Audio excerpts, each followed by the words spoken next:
Hello friends, welcome once again to my channel Shiksha Sarathi. जैसा कि आप लोग जानते हैं कि हम लोग DC2 की पढ़ाई कर रहे हैं। तो DC2 की पढ़ाई में हम लोगों ने ब्लॉक 2 उसका कर रहे थे। ब्लॉक 2 के यूनिट 4 को हम कर रहे थे, जिसका कि पार्ट 2 आज करेंगे। ब्लॉक 2 के यूनिट 4 को पार्ट 2 को हम लोग आज करेंगे। उस ब्लॉक 2 का नाम है the micro nutrients 1, carbohydrate and water. ठीक है, तो हम लोग अवेलेबल और नॉन अवेलेबल कार्बोहाइड्रेट्स कर चुके थे। आज हम लोग वाटर के बारे में पढ़ेंगे। अब हम लोग वाटर के बारे में पढ़ते हैं कि वाटर बहुत ज़रूरी है जीवन के लिए। कोई एक व्यक्ति बिना खाना के रह सकता है, पर बिना पानी के वह नहीं रह सकता है। ठीक है, वाटर को शुरुआत में हम लोगों ने उसे खाद्य पदार्थ कहा है ना, खाना का समान कहा है। क्यों? क्योंकि वाटर जो है हम लोग जिस तरीके से उसको कंज्यूम करते हैं, ठीक है, उसमें दूसरे न्यूट्रिएंट भी रहते हैं, जैसे कि सोडियम पोटेशियम रहते हैं, जो कि मिनरल कैटेगरी का होता है। ठीक है, तो जिस फॉर्म में हम लोग वाटर को कंज्यूम करते हैं, जिस तरीके से उसे लेते हैं, हम लोग पीते हैं या खाते हैं, जो कहें, ठीक है, उसमें दूसरे न्यूट्रिएंट भी रहते हैं, दूसरे पोषक तत्व भी रहते हैं, सोडियम पोटेशियम, इसीलिए उसे खाद्य की कैटेगरी में कहते हैं। ये सोडियम पोटेशियम जो मिनरल कैटेगरी में रहता है। ठीक है, अब फंक्शन क्या है, काम क्या है पानी का? ठीक है, वाटर का रोल क्या है हमारे बॉडी के भीतर? बहुत सारा पानी का काम तो खुद ही पता चल जाता है, सेल्फ एविडेंट है, वो खुद ही बता देता है पानी का क्या काम है। ठीक है, आप उनके बारे में सोचिए तो आप लिस्ट कर पाएंगे। कुछ कुछ इंपॉर्टेंट फंक्शन यहाँ पे दिया हुआ है। ठीक है, water is the major component of our body. हमारे बॉडी पानी से ही बना हुआ है, हमारे बॉडी का एक मेन पार्ट पानी ही है। ठीक है, हमारे बॉडी का जितना वेट है उसका 60% पार्ट पानी ही होता है। ठीक है, किसी बड़े व्यक्ति का, एडल्ट का 60% उसका बॉडी का वेट जो होता है, अगर वो 100 kg का है तो 60 kg का जो है उसमें पानी ही रहता है। ठीक है, और जो है छोटे जो शिशु रहते हैं उनमें तो 75% उनके बॉडी में पानी ही रहता है, उनके वेट का 75% पार्ट पानी रहता है। ठीक है, हमारे सेल्स का वो एकदम एसेंशियल और मेजर कंपोनेंट है। हमारे सेल्स के भीतर भी सबसे बड़ा अमाउंट में क्या है, पानी ही रहता है। ठीक है, हमारे टिश्यूज के भीतर, जो कोशिकाओं के भीतर भी पानी रहता है। हाँ, और अलग अलग टिश्यू में अलग अलग मात्रा में पानी रहता है, वो वैरी करता है। ठीक है, water is the medium of all body fluids. अब हमारे बॉडी में जितने भी बहने वाले पदार्थ है, फ्लूइड्स जितने हैं, बहने वाले जो तत्व हैं, लिक्विड्स जो तत्व हैं, जैसे कि ब्लड है, सलाइवा है, मुंह का थूक जो है, या डाइजेस्टिव जूसेस जो है, हजम करने वाले जूसेस हैं, या यूरिन है, टॉयलेट है, स्टूल है, फेसेस है। ठीक है, या फिर पसीना है, या जो भी पसीना हमारे बॉडी में बह रहा है। ठीक है, तो वो सब कुछ जो है, वो सब का मीडियम क्या है, पानी। पानी में सब में मिक्स्ड है, पानी के कारण ही वह बह पा रहा है इधर से उधर। ठीक है, अब क्या है कि पानी जो है वो इम्पोर्टेंट रोल करता है in regulation of body temperature. हमारे बॉडी के टेम्परेचर को भी मेंटेन कौन करता है? पानी ही मेंटेन करता है। अगर आप ठीक तरीके से पानी पियेंगे तो आपको बॉडी का टेम्परेचर मेंटेन रहता है। ठीक है, नॉर्मली हमारे बॉडी का टेम्परेचर नॉर्मल सिचुएशन में कितना होना चाहिए? या तो 98.4 डिग्री फ़ारेनहाइट या 37 डिग्री सेल्सियस होना चाहिए। ठीक है, जब भी हम लोग कार्बोहाइड्रेट्स, फैट्स, प्रोटीन जैसे कुछ भी खाना खाते हैं, ठीक है, तो वो बॉडी में बर्न होता है। ठीक है, उसमें केमिकल रिएक्शन होता है और एनर्जी प्रोड्यूस होता है, हीट प्रोड्यूस होता है। तो हीट प्रोड्यूस होता है, अब वो हीट जो है उसको बॉडी के हर पार्ट में फैलाना है। उस हीट को उसको कौन फैलाता है? उसे वाटर फैलाता है। वाटर मदद करता है उस हीट को डिस्ट्रीब्यूट करने में, बॉडी के इधर उधर सब तरफ भेजने में।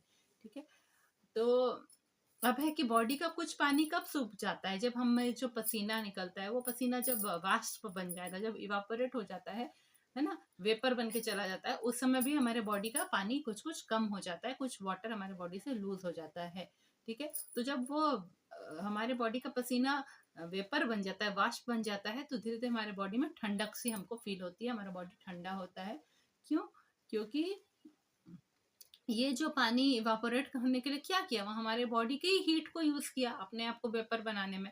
इस तरह हमारा बॉडी का हीट कम हो जाता है, बॉडी ठंडा हो जाता है। ठीक है, तो जो है इस तरह गर्मी में चूंकि बॉडी से एक्स्ट्रा हीट लूज हो जाएगा, पसीना निकल जाएगा, बार बार इवापोरेट होता जाएगा बॉडी से, और एक्स्ट्रा हीट लूज होते जाएगा, तो बॉडी के टेम्परेचर को मेंटेन करना जरूरी है, नहीं तो बॉडी बहुत ठंडा हो सकता है। इसलिए उस समय जो है बॉडी पानी पीते रहना चाहिए, तो वो बॉडी के टेम्परेचर को मेंटेन करेगा। ठीक है, अब वाटर जो है बहुत सारी चीजों को अपने भीतर घोल सकता है ना, डिजोल्व कर सकता है, इसलिए वाटर को यूनिवर्सल सॉल्वेंट भी कहते हैं। ठीक है, तो जो भी हमारा हजम होने के बाद जो भी प्रोडक्ट्स निकल रहा है, जो भी बन रहा है, उन सबको वाटर अपने भीतर घोल लेता है और उसको बॉडी के अलग अलग पार्ट में पहुंचाता है। किसके थ्रू? ब्लड के थ्रू। पोषक तत्वों को ब्लड के थ्रू वो पहुंचाता है। इसी तरह हमारे बॉडी से वेस्ट को निकालना है, यूरिन फेसेस सबको बाहर निकालना है, स्वेट को निकालना है, वो भी वाटर के थ्रू ही होता है। ठीक है। वाटर का ये प्रॉपर्टी है कि बहुत सारी चीजों को अपने में डिसॉल्व कर लेता है, इसलिए वाटर वो मीडियम है जिसके थ्रू केमिकल रिएक्शन बॉडी में होता है। ठीक है, क्योंकि वाटर सब चीजों को इधर से उधर पहुंचाता है बॉडी में, तो वाटर के मीडियम में ही केमिकल रिएक्शन होता है। सब चीजें वाटर में घुल के ही तब केमिकल रिएक्शन करती है बॉडी में। ठीक है। वाटर जो है हमारे बॉडी के जो सेल सब है उनको नहला देता है, इस तरह उनको मॉइस्ट रखता है, उनको सूखने नहीं देता है, उनमें नमी बरकरार रखता है। ठीक है। तो एक तरह का लुब्रिकेंट का भी काम करता है, जिससे मशीन में हम लोग तेल डालते हैं ना, ताकि मशीन के पार्ट एक दूसरे से टकरा के टूट नहीं जाए ना, लुब्रिकेंट डालते हैं। उसी तरह पानी जो है हमारे शरीर में लुब्रिकेंट का काम करता है। हमारे जॉइंट सब जो है ना, वहां पे भी पानी अच्छा काम करता है। पानी अच्छे से पियेंगे तो हमारा जॉइंट्स अच्छे से काम करेगा। ठीक है। जॉइंट्स में जो एक फ्लूइड होता है ना, हम लोग जानते हैं साइनोवियल फ्लूइड, जिसके कारण जॉइंट अच्छे से काम करता है, टकरा टकरा के दो जॉइंट टूट नहीं जाते हैं, जॉइंट के दो पार्ट। तो वहां पे भी पानी की बहुत जरूरत है। ठीक है। वाटर हमारे सलाइवा में भी प्रेजेंट है, मुंह के भीतर भी। ठीक है। और डाइजेस्टिव जूसेस में भी प्रेजेंट है, जो कि हमारे खाने को आगे आगे डाइजेस्टिव ट्रैक्ट में आगे ले जाता है ना, फूड पाइप के थ्रू नीचे स्टमक में लेके इंटेस्टाइन तक पहुंचाता है। कैसे? वाटर के थ्रू ही होके जाता है। ठीक है। वाटर में कोई डाइजेस्टिव चेंज नहीं होता है बॉडी में, वाटर कुछ हजम होते होते अपने आप को चेंज नहीं करता है, और वो वैसे ही एब्जॉर्ब होता है। हमारे बॉडी को पानी कहाँ से मिलता है? Intake of water in the form of liquids. ठीक है। जो भी लिक्विड हम लोग ले रहे हैं, पानी पी रहे हैं, शरबत पी रहे हैं, नींबू पी रहे हैं, चाय पी रहे हैं, जो भी हम लोग ले रहे हैं उस फॉर्म से लिक्विड हमारे बॉडी में जा रहा है। जो हम लोग डेली पी रहे हैं, टी, कॉफी, हाँ, फ्रूट जूस या एरिएटेड ड्रिंक्स जैसे कि कोल्ड ड्रिंक, हाँ, जिसमें कि कार्बन डाइऑक्साइड गैस मिला रहता है, वो एरिएटेड ड्रिंक्स है। ठीक है। तो वाटर को हम लोग जो पीते हैं, ये जरूरी होना चाहिए कि वो सेफ होना चाहिए, उसमें कीटाणु नहीं होने चाहिए, हाँ, जर्म्स नहीं रहना चाहिए। नहीं तो अगर कीटाणु वाला पानी हम लोग पिलेंगे तो हमको पानी से जन्म होने वाली बीमारियां हो सकती हैं, जैसे कि डायरिया, डिसेंट्री, कोलेरा हो सकता है। इसीलिए clean and safe drinking water होना चाहिए। सुरक्षित और साफ पानी हमें पीना चाहिए, वो बहुत जरूरी है। अब जो सॉलिड खाना हम लोग खाते हैं, उससे भी वाटर हमारे बॉडी में जाता है। ठीक है। क्योंकि जो भी हम लोग खाना खाते हैं सब में पानी मिला रहता है, इधर वो पानी हमको दिख रहा है या नहीं दिख रहा है। ठीक है। सब्जियां, अगर हम सब्जियों को जस्ट फ्राई भी कर रहे हैं तो भी सब्जियों के भीतर भी पानी रहता है, जो कि हमको नहीं दिखाई दे रहा है। और जो ग्रेवी वाली सब्जी बना रहे हैं उसमें तो पानी दिख ही रहा है। ठीक है। तो अलग अलग खाने में अलग अलग वाटर कंटेंट का अमाउंट होता है। किसी खाने में पानी ज्यादा होता है, जैसे वाटरमेलन में पानी बहुत ज्यादा होता है, तो किसी में पानी कम रहता है। जैसे कि हरी पत्तेदार सब्जियां जो होती हैं, या फिर पंपकिन जो होता है, जैसे कोहड़ा हम कहते हैं, या फिर एप्पल होता है, वो सब में बहुत पानी रहता है, वाटरमेलन में बहुत पानी रहता है। अब जब हमारे बॉडी में जो पोषक तत्वों का मेटाबॉलिज्म होता है, पोषक तत्व जो है वो रिएक्शन करके एनर्जी रिलीज करते हैं, उस समय भी वाटर बनता है। ठीक है। जो बहुत सारा केमिकल रिएक्शन हमारे शरीर में होता है, जब कार्बोहाइड्रेट को बर्न किया जाता है ऑक्सीजन की मदद से एनर्जी रिलीज करने के लिए, उस समय भी वाटर रिलीज होता है बॉडी में। हाँ। और इसी तरह फैट और प्रोटीन का जब मेटाबॉलिज्म हो रहा है, जब उनका केमिकल रिएक्शन हो रहा है, तब भी वाटर बॉडी को मिलता है।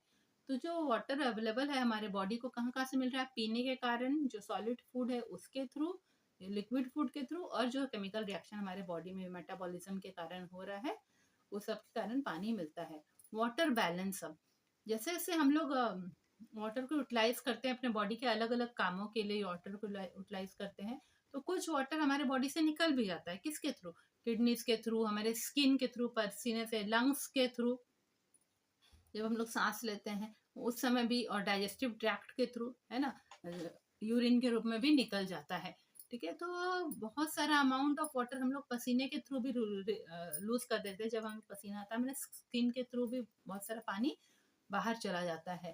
ठीक है। किडनी स्किन में से कैसे जाता है? यूरिन के रूप में चला जाता है। किडनी छान देते हैं और वेस्ट मटेरियल को बाहर फेंक देते हैं, तो यूरिन के थ्रू चला जाता है।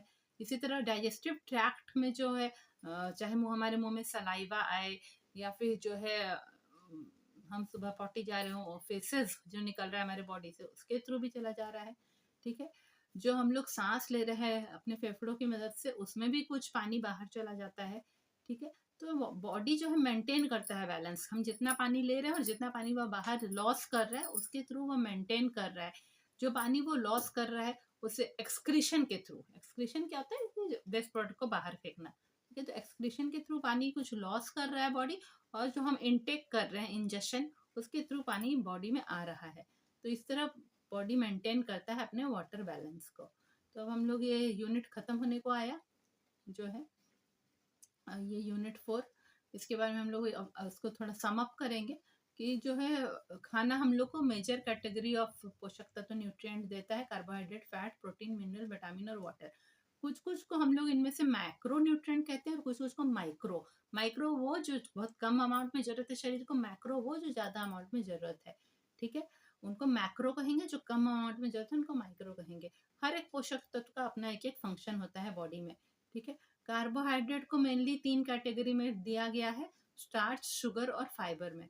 ठीक है, कार्बोहाइड्रेट को जो हम लोग को आसानी से मिल जाता है अवेलेबल, वो है स्टार्च और शुगर, और जो आसानी से हम लोग को बॉडी नहीं पचा पाता है, नहीं मिलता है, नहीं पचा पाता है हमारा बॉडी, वो नॉन अवेलेबल कार्बोहाइड्रेट है, जैसे फाइबर है।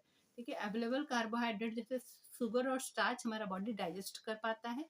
ठीक है, और अवेलेबल कार्बोहाइड्रेट का काम क्या है कि हमारे बॉडी को एनर्जी देता है बॉडी के कामों के लिए। ठीक है, नॉन अवेलेबल कार्बोहाइड्रेट जो है वो डाइजेस्ट नहीं कर पाता है हमारा बॉडी। ठीक है, जैसे कि फाइबर, पर वो उसका बहुत बेनिफिट होता है, वो हमारे बॉडी में बहुत कामों में मदद करता है। जैसे कि हमें जब भूख, खाना खाने के बाद हमें एक लगता है कि हमारी भूख मिट गई, वो चीज़ वो फाइबर हमें फील कराता है। ठीक है, इसी तरह आसानी से हमारे बॉडी से फीसेस बाहर निकल जाए, कॉन्स्टिपेशन नहीं हो, उसमें भी फाइबर मदद करता है। वेस्ट प्रोडक्ट हमारे बॉडी से निकल जाए, ठीक है, उसमें भी मदद करता है फाइबर। और बीमारियों को रोकने में, जैसे heart disease, diabetes, cancer, large intestine का जो कैंसर होता है, इन सबको रोकने में भी फाइबर बहुत मदद करता है। ठीक है, वेस्ट प्रोडक्ट्स को भी बाहर निकालने में फाइबर मदद करता है, जो कि नॉन अवेलेबल कार्बोहाइड्रेट है। और वाटर जो है कार्बोहाइड्रेट, प्रोटीन और फैट की तरह वो भी मेजर कंपोनेंट है खाने का। वाटर हमारे बॉडी में वैसे ही अब्जॉर्ब होता है, वो बिल्कुल डाइजेस्ट कुछ नहीं, चेंज नहीं होता है, हजम होते होते उसमें कोई चेंज नहीं आता है। वाटर का बहुत सारा फंक्शन है, वो हमारे सेल और टिश्यू का मेजर कंपोनेंट है, सबसे इंपॉर्टेंट पार्ट है हमारे सेल्स और टिश्यू में वो।